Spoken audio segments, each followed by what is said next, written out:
श्री सच्चिदानंद सद्गुरु साईनाथ महाराज की जय। श्री सच्चिदानंद सद्गुरु अलिवेलु मंगम्म सहित भरद्वाज महाराज की जय। श्री सच्चिदानंद सद्गुरु नामपल्ली बाबा महाराज की जय। जय साई मास्टर।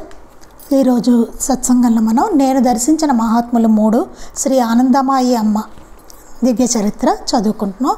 రచన పరమ పూజ్య ఆచార్య శ్రీ ఎక్కిరాల భరద్వాజ్ మాస్టర్ గారు. క్రితం సత్సంగంలో మనం ఏం చదువుకున్నామంటే, మాస్టర్ గారు అక్కడ నిల్చుని ఉండగా అక్కడ ఒక కారు డ్రైవరు వెనక సీట్లో పడుకోమని చెప్తాడనమాట. అంటే ఆ టీ స్టాల్ ముందు అంగడివాడు అతనితో చెప్తాడు మాస్టర్ గారు పరిస్థితి. చెప్పినప్పుడు రాత్రికి నా వెనక సీట్లో పడుకోండి అని చెప్తాడు. ఆ మాట వినగానే సాక్షాత్తు వైకుంఠమో లేక కైలాసమో చేతికి అందినట్లు అనిపించింది అంటారు మాస్టర్ గారు. అప్పటి నుంచి సాయినాథుడు రక్షణ కొంచెం కొంచెం అనుభవం కాసాగిందిట మాస్టర్ గారికి. ఇక్కడ ఒక పాయింట్ చెప్తారు, శరీరానికి వసతి దొరికితే భక్తి తలెత్తదో మరి అంటారనమాట. అంటే మనకి అంతే కదండి, వసతి లేనప్పుడు వసతి దొరికింది అనుకోండి వెంటనే మనకి భక్తి వచ్చేస్తుంది. వసతి దొరకనప్పుడు ఏమవుతుందంటే, బాబా ఇలా చేశారు, బాబా అలా చేశారు, ఇదేంటి నా పరిస్థితి అని తెలియదు, అట్లా అనిపిస్తూ ఉంటుంది. అది నాటి రాత్రికి నిశ్చంతగా ఆ కారు వెనక సీట్లో వెచ్చగా నిద్రపోయాను అని చెప్పారు. తెల్లవారేసరికి మాస్టర్ గారికి జలుబు, జ్వరం, ఒళ్ళు నొప్పులు అన్నీ తగ్గిపోతాయి. విపరీతంగా ఆకలిస్తుంది. మళ్ళీ టీ బిస్కెట్లే, అక్కడ ఇంకేమీ లేదు కదా ఆహారం, టీ బిస్కెట్లతోటి కడుపు నింపుకుంటారు. అఖండానంద సరస్వతి కొందరు సాధువులతో జరుగుతున్న సద్గోష్ఠి అక్కడ జరుగుతూ ఉంటుంది, అది వింటూ కూర్చుంటారు. అఖండానంద సరస్వతి అక్కడ ఉన్న సాధువులందరితోటి సద్గోష్ఠి చేస్తూ ఉంటారనమాట. వాళ్ళల్లో అమిత వృద్ధుడైన ఓ సన్యాసి అక్కడున్న గ్రామస్తులందరూ ఆయన ఆశ్రమ జీవితానికి ఎన్నో కష్టాలు కలిగిస్తున్నారని చెప్పుకుంటాడు. అప్పుడు అఖండానంద సరస్వతి నవ్వి, అలా కష్టం అనుభవించి క్రమంగా ఓరిమిని నేర్పడానికే భగవంతుడు అలా జరగనిస్తాడు. సాధ్యమైనంత వరకు ఆ బాధలు ఓర్చుకుంటూ భగవంతుడిని స్మరిస్తూ ఉండాలి. ఇక చేతకానప్పుడు భక్తుడైన వాడు ఆ చోటు విడిచిపోవాలే కానీ దెబ్బకు దెబ్బ తీయకూడదు అని చెప్తారనమాట. అందుకని అధర్మాన్ని ఎదుర్కొని నిగ్రహించడం సంసారుల ధర్మము, సన్యాసికి తగదు అని చెప్తారు.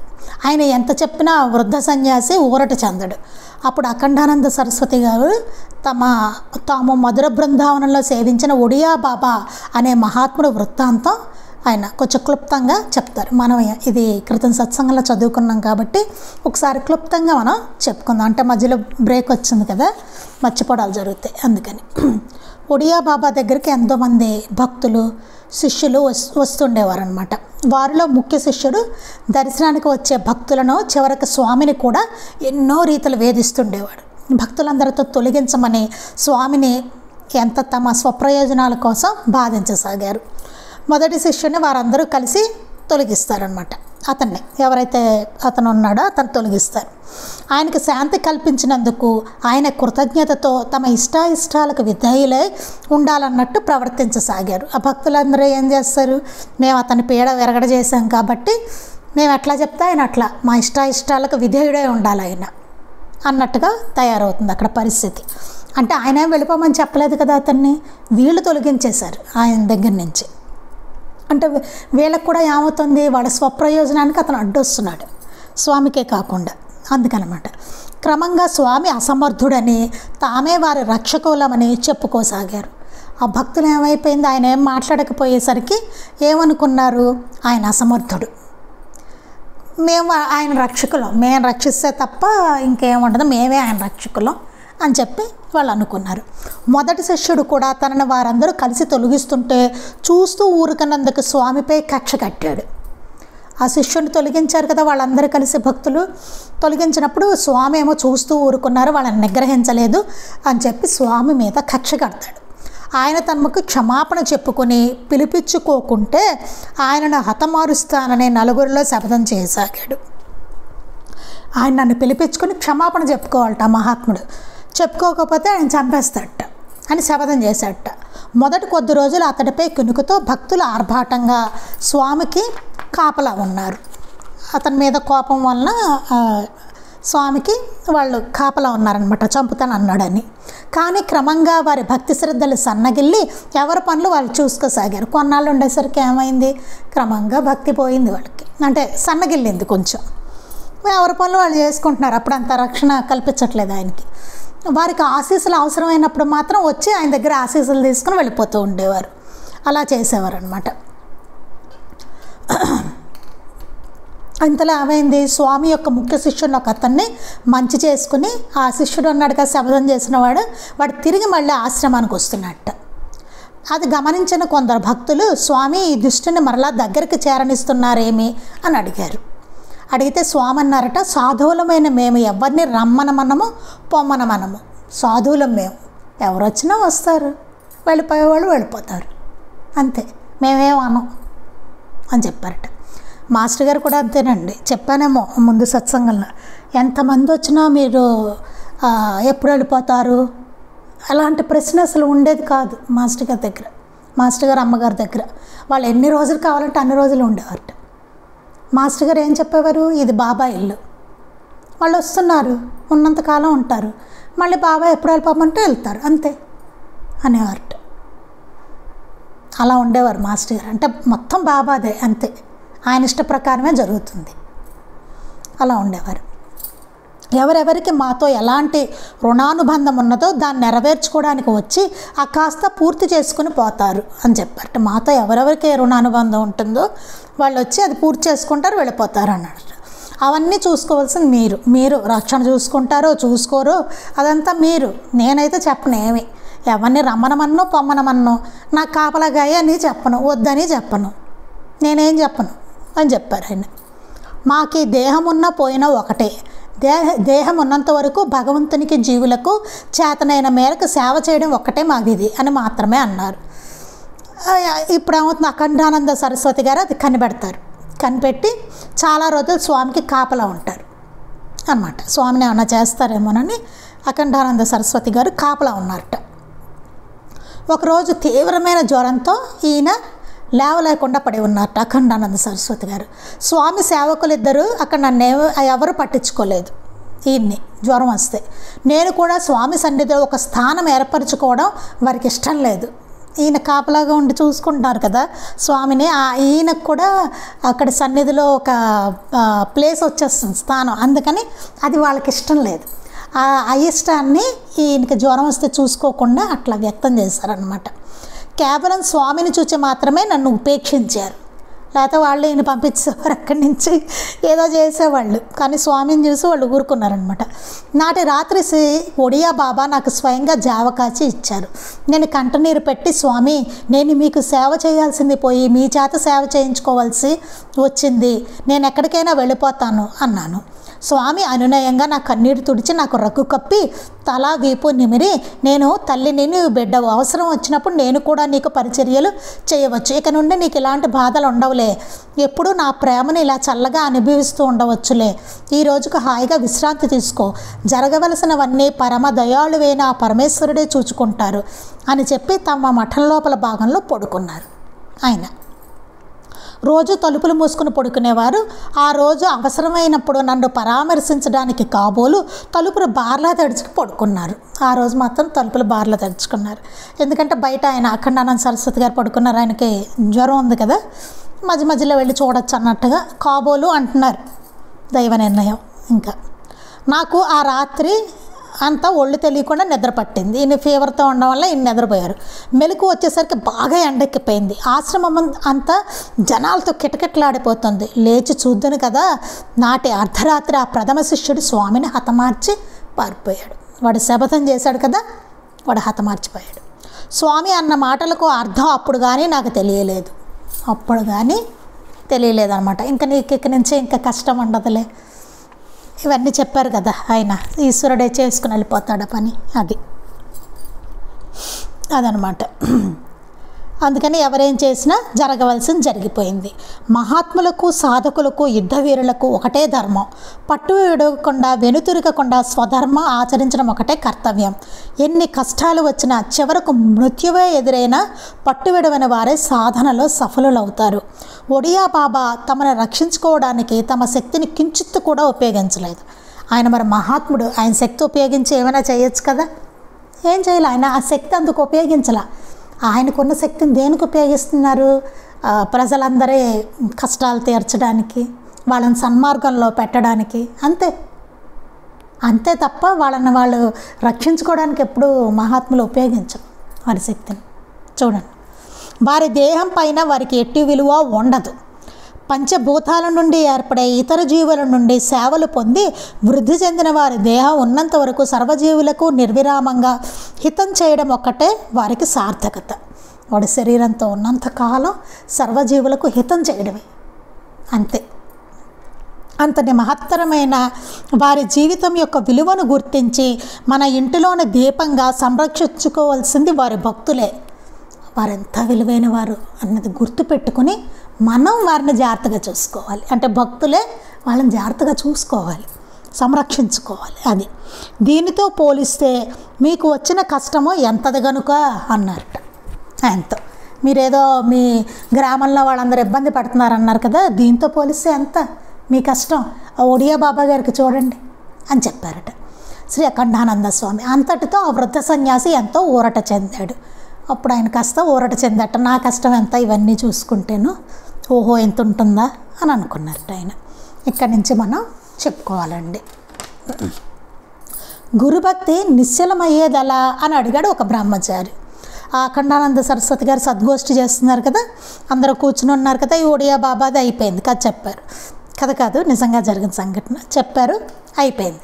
తర్వాత ఇంకొక ఆయన అడిగాట, ఒక బ్రహ్మచారి వాళ్ళల్లో కూర్చున్న అతను సద్గోష్ఠిలో, గురుభక్తి నిశ్చలమయ్యేదలా అని అడిగట. గురుభక్తి అనేది ఎలా నిశ్చలం అవుతుంది అని అడిగితే శ్రీ అఖండానంద స్వామి అదే అన్నిటికన్నా ముఖ్యమైన ప్రశ్న అన్నారట.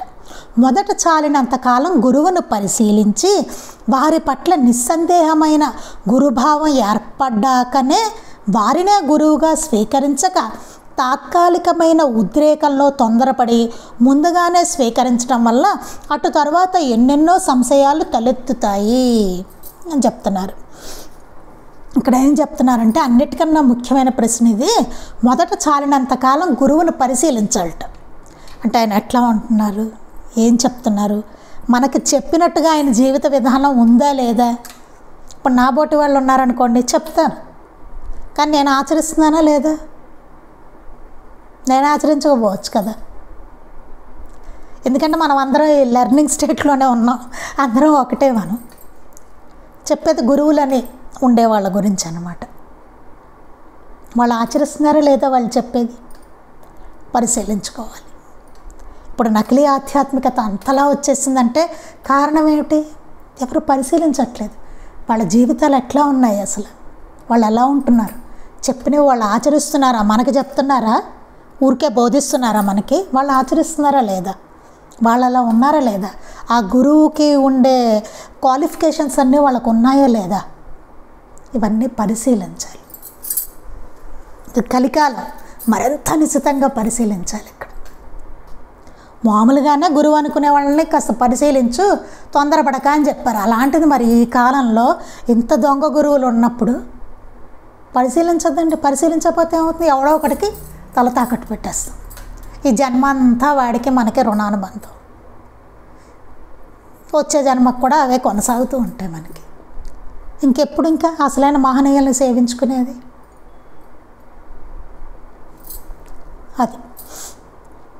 అందుకని గురువును పరిశీలించాలి. వారి పట్ల నిస్సందేహమైన గురుభావం ఏర్పడ్డాకనే వారిని గురువుగా స్వీకరించక తాత్కాలికమైన ఉద్రేకంలో తొందరపడి ముందుగానే స్వీకరించడం వల్ల అటు తర్వాత ఎన్నెన్నో సంశయాలు తలెత్తుతాయి.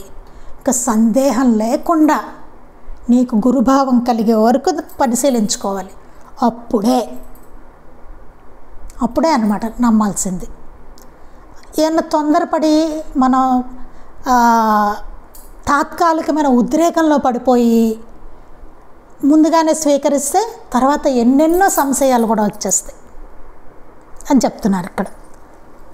సంశయాలు వస్తాయి, తర్వాత ఈయనేంటి ఎట్లా ఉన్నారు ఏదో అనిపిస్తుంది మనకి నిశ్చితంగా పరిశీలించకపోతే, తర్వాత అట్లా అనిపిస్తూ ఉంటుంది. అందుకని ఎన్నెన్నో సంశయాలు వచ్చేస్తాయి. అందుకని ముందే నువ్వు నిశ్చితంగా పరిశీలించుకో, నీ గురుభావం కలిగే వరకు పరిశీలించుకో అని చెప్తున్నారు.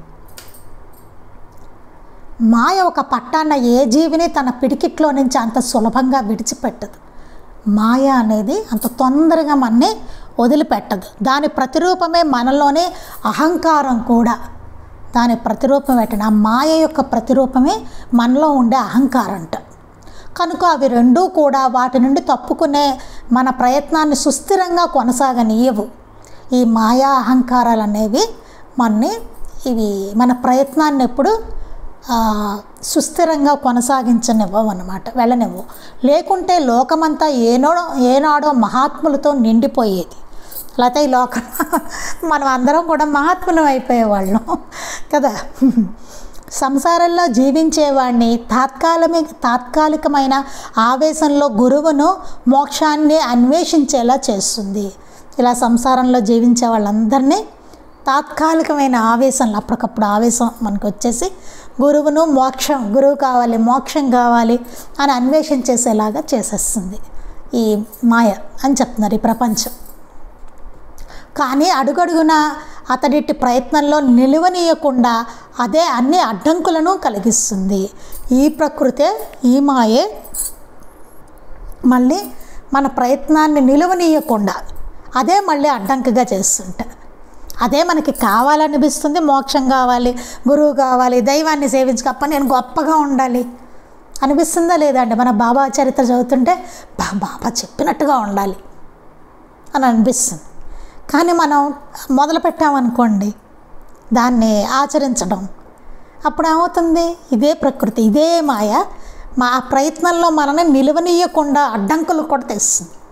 కోపం రాకూడదు అని అనుకున్నామే అనుకోండి, ఏమవుతుందో కోపం వచ్చే సిచ్యువేషన్సే వస్తాయి మన చుట్టూ. ఎందుకంటే నేర్చుకోవాలి కదా మనం. లేకపోతే ఏముంది, పరిస్థితి రానంతసేపు మనం చాలా గొప్పవాళ్ళమే. ఆ పరిస్థితి మనకు వచ్చినప్పుడే మనం నిలబడుతున్నావా లేదా దాని మీద అనేది అర్థమవుతుంది. అది రానంత వరకు మనం చాలా గొప్పవాళ్ళం, చాలా బాగా ఉంటాం. తెలీదు అసలు మనలో అన్ని దుర్గుణాలు ఉన్నట్టుగా కూడా మనకు తెలియదు. ఎంత కోపం ఉందో, ఎంత ద్వేషం ఉందో, ఎంత ఆవేశం ఉందో, ఎంత అసూయ ఉందో, ఇవేమి చాలా చాలా ఉంటాయి. ఇంకా ఎన్నో, నేను ఏదో గుర్తొచ్చిన నాలుగు చెప్పాను తప్ప ఇంకా ఎన్నో ఉంటాయి మనలో. అవన్నీ పరిస్థితి రానంత వరకు మనకి తెలియదు. పరిస్థితి వచ్చినప్పుడు మనలో బయటకు వస్తాయి. ఇక్కడ ఏం జరుగుతూ ఉంటుంది, ఇదే మనకి ప్రకృతే మనకి ఆ ట్రీట్మెంట్ ఇస్తూ ఉంటుంది అనమాట. అలాంటి సందర్భాలు, సిచ్యువేషన్స్ నేర్చుకునే వరకు ఈ జన్మ కాకపోతే నెక్స్ట్ జన్మలో అయినా సరే నేర్చుకొని తీరవలసిందే. ఇది ఎక్కడికి పారిపోవడానికి లేదు. అవి నేర్చుకోవడానికి మళ్ళీ ఇంకో జన్మ ఎత్తవలసిందే. మళ్ళీ జన్మ ఎత్తాలి నేర్చుకోవడానికి ఆ లెసన్. అలాగే అడ్డంకులను కలిగిస్తుంది, మరలా ప్రపంచం వైపుగా ఆకర్షిస్తుంది. మళ్ళీ మనం అమ్మాయిలో పడిపోతూ ఉంటాం అన్నమాట. ప్రపంచం వైపుగా ఆకర్షిస్తూ ఉంటుంది. లేకుంటే ఎన్నెన్నో సంశయాలను కలిగిస్తూ ఉంటుంది. లేకపోతే ఎన్నో సంశయాలు వస్తాయి. ఏంటో బాబాయేమో ఇలా ఉండమంటారు, బయట ప్రపంచమేమో ఇట్లా ఉంది, అసలు నేను ఎట్లా ఉండాలి, ఏంటిది, ఇలా ఉన్నప్పుడు అందరూ అలా ఉంటేనే అందరూ బాగున్నారేమో అనిపిస్తూ ఉంటుంది. చెడ్డగా ఉన్నవాడే బాగున్నాడేమో, నేను మంచిగా ఉందాం అనుకుంటే నాకు అన్ని సమస్యలు వస్తున్నాయి, కష్టాలు వస్తున్నాయి. అలా రకరకాల సంశయాన్ని కూడా మనకి కల్పిస్తూ ఉంటుంది. అలా అని ఆత్మాన్వేషణను కూడా పూర్తిగా విడిచిపెట్టనివ్వదు కూడా. పోనీ ఏమన్నా అలాగే చెడ్డవాళ్ళైనా అట్లానే ఉందామా అంటే అబ్బే అది తప్పను పక్క తెలుస్తూ ఉంటుంది, అలా ఉండకూడదని. కానీ లోపల ఎక్కడో గిలి ఏదో ఉంటుంది మనకి, వాడే బాగున్నాడేమో అని పక్కన అనిపిస్తూ ఉంటుంది. చూడండి, నేనేమో బాబా మార్గంలో పెడదాం అనుకుంటున్నాను, ఆచరిద్దాం అనుకుంటున్నాను, నాకు ఇన్ని అడ్డంకులు వచ్చేస్తున్నాయి అనిపిస్తుంది. ఓ పట్టాన ఆ చెడవడదారిలో అట్లా వెళ్ళిపోదామా అంటే అటు వెళ్ళనివ్వదు. కదా, తెలుస్తూ ఉంటుంది క్లియర్గా అది చెడని, వెళ్ళాము అటు కూడాను కదా. అలాని పోనీ ఇది విడిచిపెట్టేస్తామంటే విడిచిపెట్టనివ్వదు. తెలుసు ఇది మంచిదారని మనకు తెలిసింది, కానీ ఇది విడిచిపెట్టనివ్వదు. చూడండి ఎట్లా ఉంటుందో పరిస్థితి. అందుకని పై చెప్పిన రీతిన చాలినంతగా గురువును పరిశీలించాకనే నిస్సంకోచంగా వారిని ఆశ్రయిస్తే బాధ అంతగా ఉండదు అని చెప్తున్నారు ఇక్కడ. ఇలా పైన చెప్పినట్టుగా చాలినంతగా గురువుని పరిశీలించాలట. బాగా పరిశీలించాక నిస్సంకోచంగా, ఇంకా మనకు డౌట్ ఉండకూడదు అనమాట వారి మీద. అప్పుడు వారిని ఆశ్రయిస్తే బాధ అప్పుడు అంతగా ఉండదు. ఏది ఎందుకు చేశారో అని అర్థమవుతుంది మనకి, ఏం నేర్చుకోమంటున్నారో మనకు అర్థమవుతుంది. అటు తరువాత వెనుక తాను పరిశీలించి తెలుసుకున్నదంతా అతనికి అండగా నిలిచి మధ్యలో తలెత్తే సంశయాలను నిర్మూలిస్తూ ఉంటుంది. అప్పుడు ఏమవుతుంది, మనకి వెనకాల మనం పరిశీలించుకున్నదంతా ఏమవుతుందంటే తెలుసుకున్నదంతా అర్థమయ్యి అది మనకు అండగా నిలుస్తుంది. మధ్యలో ఏమైనా సంశయాలు వచ్చినా సరే అది నిర్మూలిస్తూ ఉంటుంది. ఒక సిచ్యువేషన్ వచ్చినప్పుడు మనకు అనిపిస్తుంది, ఓహో బాబా ఇలాంటి సిచ్యువేషన్ మనకు కల్పించారు అంటే నాకు ఇది ఓర్మి నేర్పించడానికి కల్పించారు, లేకపోతే నాకు కోపం ఎక్కువ కాబట్టి నేను శాంతంగా ఎట్లా ఉండాలి అనేదానికి ఇట్లాంటి సిచ్యువేషన్ నాకు కల్పించారు అని అనిపిస్తుంది. ఒక కష్టం వస్తే ఏదో ఉంది ఇందులో కల్పించడంలో బాబా నాకు ఏదో నేర్చుకోమంటున్నారు దీని నుంచి అని చెప్పి అనిపిస్తుంది. అలాగా అయినప్పటికీ మాయ తన ప్రయత్నం విడిచిపెట్టదు. అయినా సరే ప్రయత్నం ఏమీ విడిచిపెట్టదు మాయ, అది కమ్ముకుంటూనే ఉంటుంది మనల్ని. ఏమీ లేకుంటే తానే శిష్యోత్తముడన్న అహంకారమో లేక తాను చేసే సేవే తన గురువుకు ఆశ్రయమనో అహంకారం ఉంటుంది. సరే ఏమీ లేదు, అంత బాగుంది పరిస్థితి మనకి. అప్పుడేమనిపిస్తుంటా, తానే శిష్యోత్తముడన్న అహంకారము, నేనే మా గురువు గారికి శిష్యుడిని. మనకి పరిస్థితి రాలేదు కదా అట్లాంటి పరిస్థితి కదా, అందుకని ఏమనిపిస్తుంది, అంత బాగుంది కాబట్టి ఏమనిపిస్తుంది, నేనే శిష్యుడిని, నా అంతటి వాడు లేడు, నేనే ఆయన శిష్యుడిని, నేను అన్నీ ఆచరించి ఆయన మార్గాలను నడిచేస్తున్నాను, రోజు పారాయణాలు చేసేస్తున్నా, సత్సంగం చేసేసుకుంటున్నా, సేవ చేసేసుకుంటున్నా, షిరిడి వెళ్ళిపోతున్నాను, ఒక పక్క ఒంగోలు వెళ్ళిపోతున్నాను కదా. ఇట్లాంటివన్నీ తలెత్తుతాయి. అహంకారమో లేక తాను చేసే సేవే తన గురువుకు ఆశ్రయమనో అహంకారం ఉంటుంది. లేకపోతే నేను లేకపోతే అసలు ప్రచారం ఎట్లా జరుగుతుంది, ఇట్లాంటివి నేనే చేస్తున్నాను అంతా, ఇంతమంది నేను చెప్పడం వల్లే వచ్చారు, ఆయన పంపిస్తున్నారా మన వల్ల వాళ్ళు వస్తున్నారా? చాలా జాగ్రత్తగా ఆలోచించుకోవాల్సిన విషయాలు. సేవ చేసేటప్పుడు, సేవలో ఉన్నాం అనుకున్నప్పుడు చాలా జాగ్రత్తగా ఉండాలి. ఆయన కదా నడిపిస్తున్నది, అది గుర్తుపెట్టుకోవాలి. ఇట్లాంటి అహంకారాలు దొంగ గురువులు అయ్యే ఛాన్సులు ఉంటాయి. ఇట్లాంటివే నేనే శిష్యుని అనుకోవడం, తర్వాత ఏమవుతుంది, క్రమంగా వాడు గురువు అవుతాడు, మొదలు పెడతాడు. ఆయన అసలు పోతారు అక్కడ. అసలు ఎవరు గురువు ఉన్నారు వాళ్ళకు ఉండదు ఇంకా స్థానం, వీడికే వీడి సూక్తులు, వీడి బోధలు వీడివే ఉంటాయి ఇంకా అక్కడ, వీడి పటమే ఉంటుంది అక్కడ. అది పరిస్థితి, వీడి పటానికే చేస్తూ ఉంటారు అందరూ. అసలైన గురువుగారు, అసలైన మహాత్ములు వాళ్ళ పక్కకి వెళ్ళిపోతుంది. అక్కడ ఏ అనుభవం కలిగినా వీడి వల్ల కలిగాయి అంటారు. చూడండి ఇట్లాంటివి అన్నమాట. ఎన్ని ఉంటాయి, ఎన్ని దాగి ఉంటాయి అంటే సాధన చేద్దామని మొదలెట్టాక ఇన్ని అడ్డంకులు వస్తూ ఉంటాయి. వీటన్నిటిని నిర్మూలించుకోవాల్సింది. లేకపోతే బాబా చెప్పారు చూసారండి, మామిడి పూత ఉదాహరణ, రాలిపోతూ ఒక్కొక్క స్టేజ్లో రాలిపోతూ ఉంటుంది, కొంత పూతగా రాలిపోతుంది కదా, కొన్నేమో ఇట్లా కాయలుగా రాలిపోతూ ఉంటుంది, కొన్ని పళ్ళు కూడా తయారవకుండా ఇలాగా అన్నీ. చివరికి పండ్లు అయ్యేవన్నీ ఉంటాయి తక్కువ. ఇంత పోత వస్తుంది, రావడానికి ఏముంది. అలాగే మహాత్ములను ఆశ్రయించే వాళ్ళు ఎంతోమంది ఉండొచ్చు కాక, మిగిలి అంటి పెట్టుకునేవాళ్ళు బహుకొద్ది మందే ఉంటారు. పళ్ళైనట్టు మామిడి చెట్టుకి అలా అన్నమాట.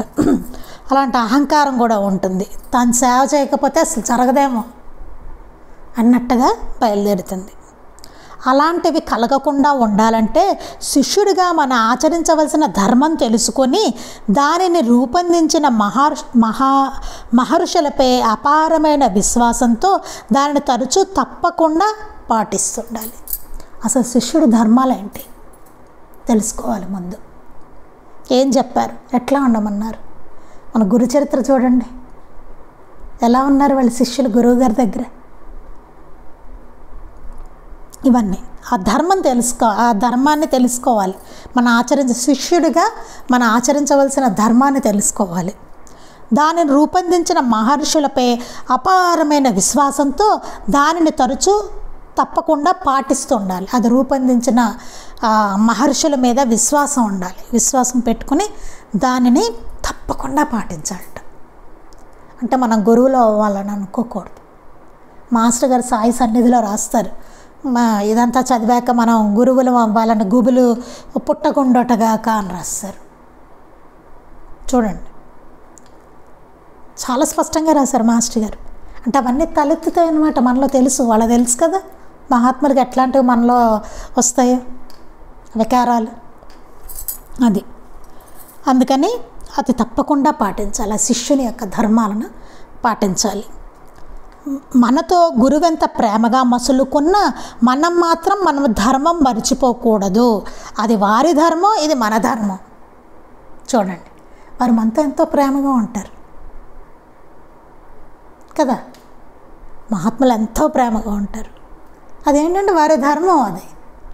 మనం మాత్రం శిష్యులుగా, భక్తులుగా, అంటే శిష్యులని ఇక్కడ రాశారు కానీ భక్తులుగా, అది మన ధర్మం. మనం ఎట్లా ఉండాలో మన ధర్మం. ఆయన పట్ల మనం ఎట్లా ఉండాలి కదా. ఆయన అందరితోనూ ప్రేమగానే ఉంటారు. మాస్టర్ గారు ఎంత చనువుగా ఉండేవాళ్ళు, అందరితోటి చక్కగా జోకులు వేస్తూ ఎంత బాగా ఉండేవారు. అమ్మగారు కూడా. కానీ మన ధర్మం చూసుకోవాలి. వాళ్ళ ప్రేమ అపారమైన ప్రేమ వారికి. కానీ మనం మాత్రం ఆ వినయ విధేయతలు కానీ అన్నీ మాస్టర్ గారు చెప్పినట్టు గురువుల వాళ్ళని గుబులు పుట్టుకుండటగా ఇట్లాంటివన్నీ చెప్పారు చూసారా. అవన్నీ జాగ్రత్తగా దృష్టిలో పెట్టుకుని ఒళ్ళు దగ్గర పెట్టుకుని ఉండాలి. వారేమనరు, మన్నే ప్రకృతి కొడుతుంది. ధర్మం అనేది ఒకటి ఉంది కదా, దాని పని చేసుకుంటూ వెళ్ళిపోతుంది. దానిని విడిస్తే వారు మహాత్ములు కారు, దీనిని విడిస్తే మనం సాధకులము కాము. వారు కనుక అట్లా ప్రేమగా ఉండడం అవన్నీ విడిచారనుకోండి, వాళ్ళు మహాత్ములే కాదు. ఎంత క్షమాగుణమో చూడండి వారికి. బాబా చరిత్ర చూస్తే తెలుస్తూనే ఉంటుంది. అందరు మహనీయుల చరిత్ర చూడండి. దీనిని విడిస్తే మనం సాధకులము కాము. మనం వారి దగ్గర ఎట్లా ఉండాలో అంత ధర్మాన్ని పాటించాలి. లేకపోతే అసలు మనం సాధకులంగా అని చెప్తున్నారు. ఒక్కసారి మనస్ఫూర్తిగా గురువుని ఆశ్రయించాక ఏ కారణంగానైనా వారి పట్ల మన ధర్మాన్ని విడిచిపెట్టడం మహాపాపం అవుతుంది. అది మహాపాపం అంటండి. వారి పట్ల ధర్మాన్ని మనం విడిస్తే కనుక మహాపాపంట. ఒక్కసారి గురువుని ఆశ్రయించాక ఏ కారణంగానైనా సరే మహాపాపం అని చెప్తున్నారు. అంతటి మహనీయుడిని వదులుకోవడం అనేది మహాపాపం అవుతుంది. బిడ్డల పట్ల తనకు గల ధర్మాన్ని తల్లిదండ్రులు విడిచిపెట్టినట్లు. అలా విడవడం అనేది ఎట్లాంటిది? బిడ్డల పట్ల ధర్మం మనం పెంచి వాళ్ళని పెద్ద చేయడం, వాళ్ళని పోషించడం, వాళ్ళని జాగ్రత్తగా చూసి ఇదంతా మన ధర్మం. తల్లిదండ్రులు ఎందుకు చేస్తున్నాం? అది ధర్మం, మన బిడ్డలకి మనం చేయాలి, అందుకని చేస్తున్నాం. ఆ తల్లిదండ్రులు విడిచిపెట్టినట్లు. వాడేంటారు పిల్లల్ని పట్టించుకోడు అన్నారు. ఆ తల్లి పిల్లల్ని చూసుకోకపోతే ఇది అసలు తల్లేనా అంటారు. అవునా కాదా? ఎందుకంటే అది ధర్మం, చేసి తీరవలసిన ధర్మం అది. అది విడిచిపెట్టినట్లే. తల్లిదండ్రులు పిల్లల్ని చూసుకోవడం మానేస్తే అది ఎట్లాంటిదో ఇది అట్లాంటిదో అవుతుందట. భర్త పట్ల భార్య తన ధర్మాన్ని విడిచిపెట్టినట్లు. అలాగే ఇక్కడ భార్య అన్నాక భర్తకి చేయవలసిన ధర్మం ఉంటుంది. విడిచిపెట్టేస్తే ధర్మాన్ని, భార్యగా ఉండకుండా ఆవిడ విడిచిపెట్టేసింది అనుకోండి, ఏం చేయకుండా రోడ్డు బట్టి తిరుగుతుంది. ఊరికే పేరుకో భర్త ఉన్నాడు, ఏం చేయదు ఈవిడ. అప్పుడేంటి, ఎంత తిట్టుకుంటారండి బయట కదా. అట్లాగే ఇది కూడా అని చెప్తున్నారు. ఒకసారి గురువును ఆశ్రయించాక అట్టి శిష్యుడు ఆచరించే ధర్మాలన్నీ సాధనంతా ఆ గురుభక్తినే ఆధారంగా పునాదిగా కలిగి ఉంటాయి. అదే పునాది అవుతుంది. ఒక్కసారి ఆశ్రయించిన తర్వాత గురుభక్తి అనేది ఉంటుంది చూసారా, అదే ఆచరించే ధర్మం ఉంటుంది చూసారా, అదే సాధనకి ఆధారంగా పునాదిగా ఉంటాయట. పునాది కదిలితే భవనం కూలినట్లు శిష్యుడు గురువు పట్ల తన ధర్మాన్ని అతిక్రమిస్తే అన్ని విధాలా నశిస్తాడు.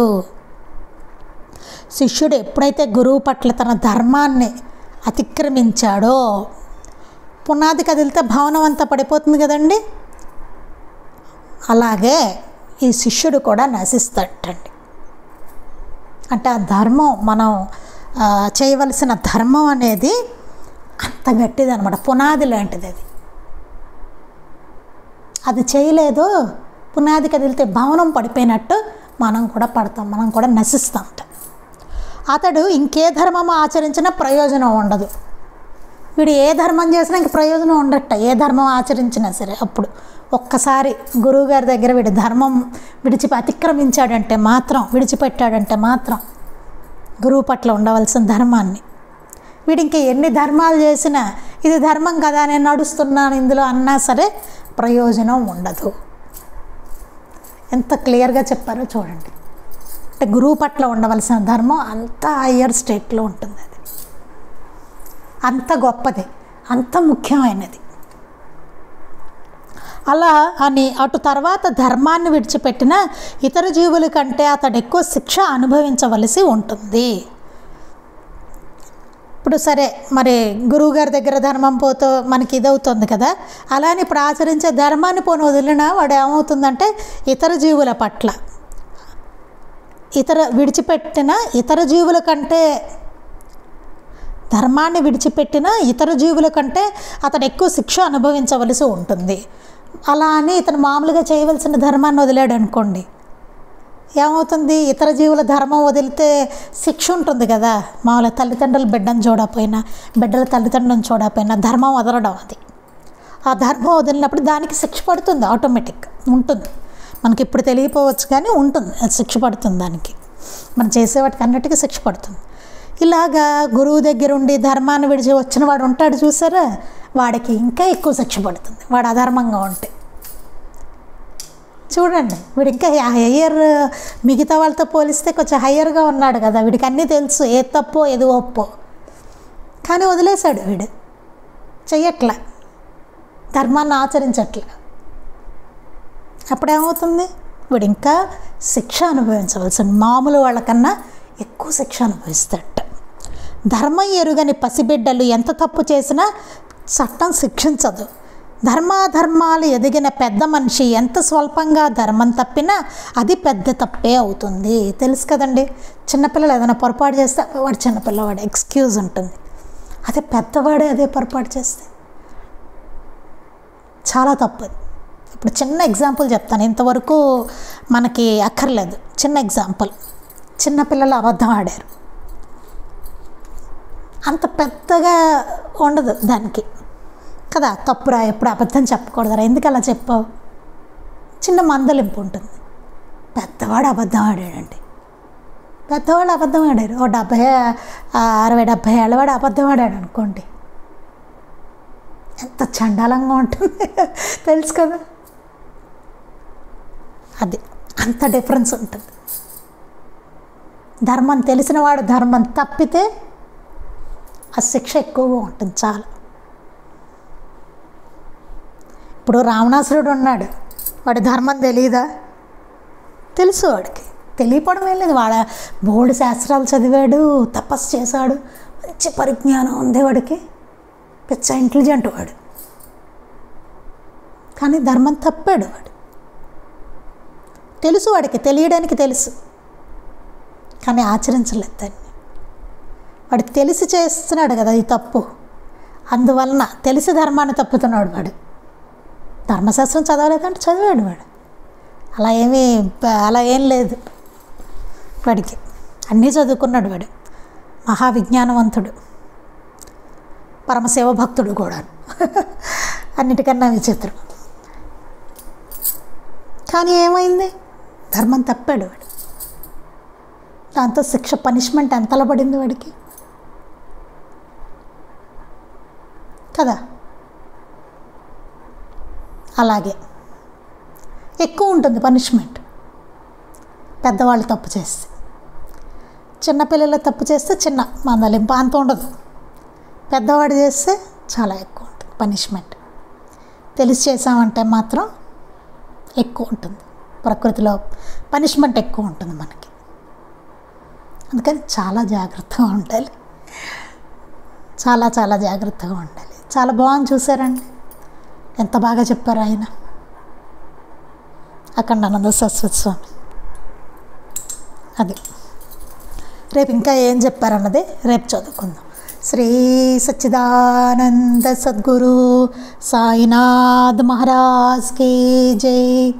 శ్రీ సచ్చిదానంద సద్గురు అలివేలు మంగమ్మ సహిత భరద్వాజ మహారాజ్ కీ జై. శ్రీ సచ్చిదానంద సద్గురు నాంపల్లి బాబా మహారాజ్ కీ జై. గురుదేవ దత్త అవధూత చింతన.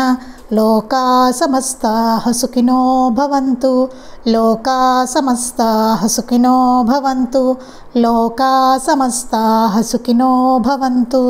జై సాయి మాస్టర్.